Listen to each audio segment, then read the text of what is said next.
తల్లిదండ్రులు వదిలాడు, వ్యాపారాన్ని వదిలాడు, ఎవరిని విగ్రహాలను వదిలాడు. దేవుడు చూపించు ప్రాంతానికి వెళ్ళాడు అబ్రహాం. అలాంటి అబ్రహాముతో సహవాసం చేయడానికి లోతు వచ్చాడు. ఎందుకంటే అబ్రహాము ప్రార్థనాపరుడని, భక్తిపరుడని, నీతిమంతుడని, ఆత్మీయుడని నమ్మి లోతు అబ్రహాముతో వచ్చాడు కనుకనే లోతు దీవించబడ్డాడు, లోతు ఆశీర్వించబడ్డాడు, లోతు అభివృద్ధి చెందాడు, లోతు పశువులు కూడా ఫలించాయి. అయితే లోతు పశువుల కాపర్లకు, అబ్రహాం పశువుల కాపర్లకు చిన్న సమస్య వచ్చింది. చిన్న సమస్య వస్తే లోతు ఏం చేయాలి? అబ్రహాము పెద్ద ఆయన కాబట్టి పెద్ద ఆయన సలహా తీసుకోవాలి. కానీ అబ్రహాము చెప్పిన మాట ప్రకారం మన బంధువులు అయ్యా, మన కుటుంబం కూడా తిట్టుకోకూడదు, సమాధానంతో ఉండాలి, ప్రేమతో ఉండాలి అని చెప్పిన తర్వాత, మరి నువ్వు తూర్పునకు వెళ్తే నేను పడమరకు వెళ్తా, నువ్వు ఉత్తరానికి వెళ్తే నేను దక్షిణకు వెళ్తా అని చెప్పాడు. అదేంటి పెదనైనా, నేను నీతో ఉన్నప్పుడే కదా ఫలించాను, నేను నీతోనే ఉంటాను, నీతోనే సహవాసం చేస్తాను అనలేదు. కానీ స్వార్థానికి చోటించి సొదొమ గొమొర్రా పట్టణం పచ్చగా ఉందని, మృదుగా ఉందని, సొగసుగా ఉందని, బాగా లాభం సంపాదించొచ్చని, బాగా వ్యాపారం చేయొచ్చని అవకాశం దొరకని సైడ్ అయిపోయాడండి లోతు. ఈనాడు అవకాశం దొరకని సైడ్ అయిపోయేవారు చాలా మంది ఉన్నారు. ఆత్మీయతను విడిచిపెట్టి, దైవత్వాన్ని విడిచిపెట్టి, స్నేహాన్ని విడిచిపెట్టి, ప్రేమను విడిచిపెట్టి సైడ్ అయిపోయేవారు చాలా మంది ఉన్నారు. అయితే నేను చెప్పే మాట ఏమిటంటే, లోతు సొదొమ గొమొర్రా పట్టణానికి వెళ్ళిన తర్వాత తను చాలా శ్రమలకు గురయ్యాడు, తను చాలా ఇబ్బందులకు గురయ్యాడు. తను గుప్పెట్లో ప్రాణం పెట్టుకుని ఎప్పటికప్పుడు ఏమవుతుందా, ఏమి జరుగుతుందా అనే భయంతోనే జీవితాన్ని జీవించాడు. ఆ జీవితంలో నీతిని కాపాడుకున్నాడు, నీతిని అనుసరించాడు, నీతిని గమనించాడు. కానీ లోతులకు ప్రార్థనాపరుడు సహవాసం లేదు, ఆత్మీయ సహవాసం లేదు, భక్తిపరుడు సహవాసం లేనందువలన శ్రమలకు గురయ్యాడు. ఆ శ్రమల నుంచి లోతు యొక్క నీతి లోతును తప్పించలేకపోయింది.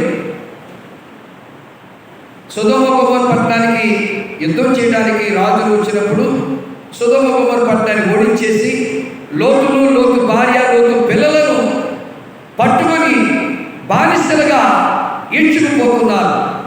ఎంత శ్రమ ఎదురుందో చూడండి. సొదొమ గొమొర్రా పట్టణము ప్రజలు ఎంత దుర్మార్గులంటే, ఎంత నీచులంటే, ఎంత భ్రష్టులంటే, ఎంత క్రూరులంటే ఒక విషయాన్ని మీకు చెప్తున్నాను.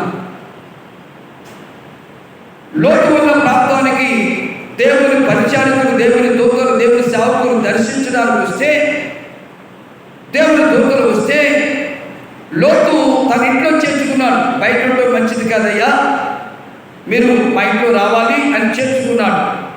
అలా ఇంట్లో చేర్చుకోవడం ద్వారా సొదొమ గొమొర్రా పట్టణంలో ఉన్న ముసలివారు మొదలుకొని, పరుశువారు మొదలుకొని, యవనులు మొదలుకొని, బాలులతో సహా లోతు ఇంటికి వచ్చేసారు. దొమ్మిగా వచ్చారు. మీ ఇంటికి వచ్చినటువంటి ఆ అమ్మాయిలు చాలా అందంగా ఉన్నారు, వారితో మేము కలవాలి, వారితో మేము పాపం చేయాలని దొమ్మిగా వచ్చేసి లోతును కూడా మెడపెట్టి గెంటేస్తారు. మా ఊరు వచ్చి మాకే నీతి కబుర్లు చెప్తావా, మా ఊరిలో ఇల్లు కట్టుకుని స్థలం కొనుక్కుని మాకు తీర్పు తీర్చేవాడవయ్యావని ఆ దొమ్మిగా వారి మీదకి వెళ్ళి వారిని నెట్టేసి అక్కడికి లోతు అన్నాడు, నాకున్న 2 కూతుర్లు నీకు ఇస్తాను కానీ వారిని మాత్రం ఎవరు. ఆ మాటకు నీతి సంపాదించుకున్నాడు లోతు. ఆ త్యాగం ఉందా మనకి? ఆ త్యాగం ఉందా మనకి? ఈనాడు ఆ త్యాగం లేదు, స్వార్థం. ఎక్కడ పెడితే అక్కడ స్వార్థం. అబ్రహాము స్వార్థాన్ని ఆపేక్షించలేదు, స్వార్థాన్ని విడిచిపెట్టి ఊరు వదిలిపెట్టాడు, బంధువులు వదిలిపెట్టాడు, వ్యాపారం వదిలిపెట్టాడు. ఎవరిని ఆ సమస్తాన్ని విడిచిపెట్టేసి దేవుడు చూపించి దేశానికి వెళ్ళాడు, దేవుడి పని చేయడానికి.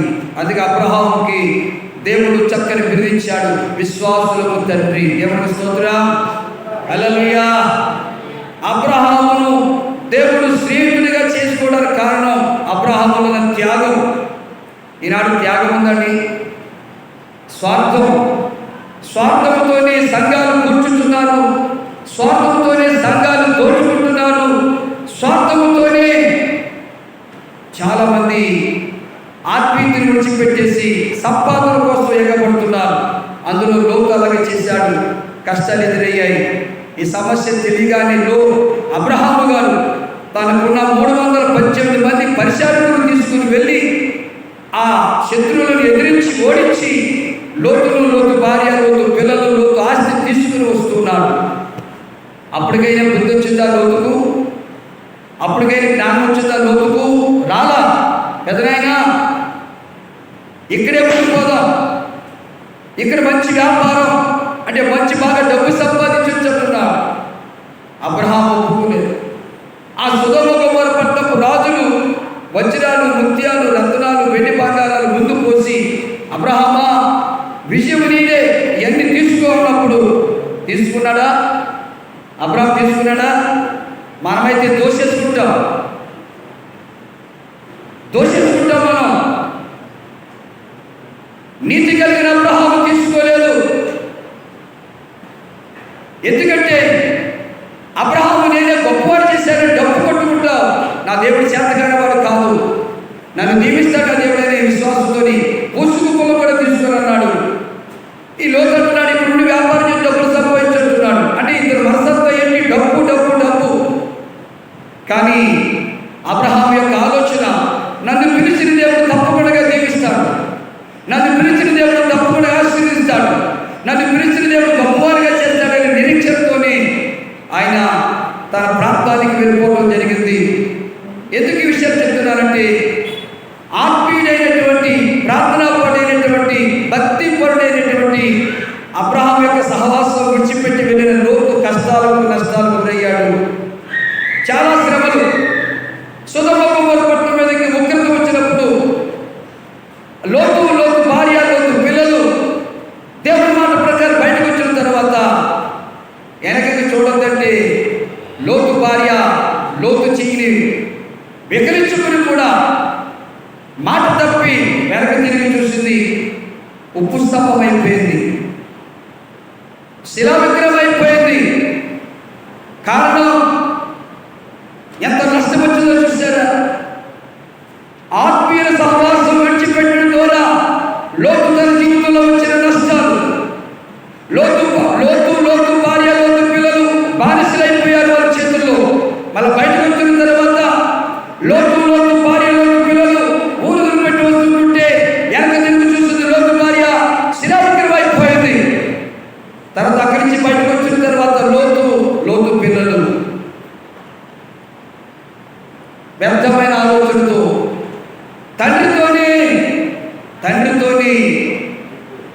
కూతుర్లు సాంగత్యం చేసి పిల్లలను కన్నారు. ఇంత నష్టపోవడానికి కారణం, ఇంత ఉగ్రత రావడానికి కారణం, ఇంత ఆశీర్వాదాన్ని కోరుకోవడానికి కారణం తెలుసా? ఒక ప్రార్థనాపరుడు యొక్క సహవాసాన్ని విడిచిపెట్టడం, ఒక భక్తిపరుడు యొక్క సహవాసాన్ని కాదనుకుని త్రోసివేసి వెళ్ళటం ద్వారా. దయచేసి నేనేమంటానంటే, మనం ఏ బండలోంచి చెక్కబడ్డామో ఆ బండలో నుంచి మనం ఎదగాలి, ఫలించాలి. అందుకే ప్రభువు అన్నాడు, నాకు వేరుగా ఉండి నువ్వేది సాధించలేవు. కాబట్టి ఆత్మ సంబంధంగా ప్రార్థిస్తున్నటువంటి మనం ఐక్యత కలిగి, విశ్వాసము కలిగి, ప్రేమ కలిగి జీవిస్తే అచ్చట ఉంటుందంట. ఏంటి? ఆశీర్వాదమును, శాశ్వతమైన జీవం అక్కడ ఉంటుంది. మరి నాకు చూడండి, 9 సంవత్సరాలు సురక్షితంగా మన మందిరంలో ఆరాధన చేసుకునే 10వ సంవత్సరంలో దేవుడు ప్రవేశపెట్టాడని మార్చుకోవచ్చు సందర్భంగా సంఘ బిడ్డలకు ఆలోచన లేదు, ఎవరు పనులు వాళ్ళు చేసుకోవడం ఏం లేదు, వాళ్ళు ప్రేమ లేదు, ఐక్యత లేదు, విశ్వాసం లేదు. ఏమండి? మరి చాలా మంది చెప్పారు బాలసంగ గారు, మరి 2వ కూతురు వస్తుంది, 3వ కూతురు వస్తుంది, 4వ కూతురు వస్తుంది, అందరూ వస్తున్నారన్నారు. ఏరి మా అమ్మాయి లేదు ఇక్కడ. వచ్చిన వాళ్ళంతా దేనికి వచ్చినట్టు? సంబరానికి వచ్చినట్ట? ప్రభు మందిరంలోకి వచ్చి చప్పట్లు కొడుతూ, పాటలు పాడుతూ, ప్రార్థన చేస్తూ, వాక్యం వింటూ మన జీవితాలు సరి చేసుకోవడానికి కాదా? అలా అంటే ఈ రాజయ్య గారు అందరికీ కంటే, ఉన్న మాట ఉన్నట్టు మాట్లాడితే అందరికీ కంటే, మీ ఆయనేడమ్మా, నేను పాస్తున్నానా, నేను ఆర్టీసీ తీసుకున్నానన్నా, నేను సేవకున్నా అని చెబుతాడు. ఏడు మీ ఆయన? ఏడమ్మ దైవజనుడు మహాతల్లి క్యారేజ్ తీసుకొస్తుంది గొంతురమ్మ గారు. ఇప్పుడు ఇది మన భక్తి, ఇది మన సహవాసం, ఇది మన ఆత్మీయ జీవితం. యేసు ప్రభు గారు యాకోబు బావి దగ్గరికి వచ్చిన తర్వాతట శిష్యుడికి ఆకలేస్తే, అయ్యా బయటికి వెళ్ళి పొలుగు తెచ్చుకుందాం తిందామంటే, నేను రాలే, మీరు వెళ్ళండి అన్నారట. యేసు ప్రభు అంటే శిష్యులు అన్నారట, యేసు ప్రభుకి ఎవరన్నా క్యారేజ్ తెద్దామేమో, మాకు ఆకలేస్తుంది, మనం ఊళ్ళోకి వెళ్ళి తిందాము అన్నట్టుగా భద్రమ్మ గారు వాళ్ళ నాన్నకి ఎవరు క్యారేజ్ ఇచ్చిన ఇప్పుడు దాకా చేసి ఇప్పుడమ్మా నువ్వు వచ్చేది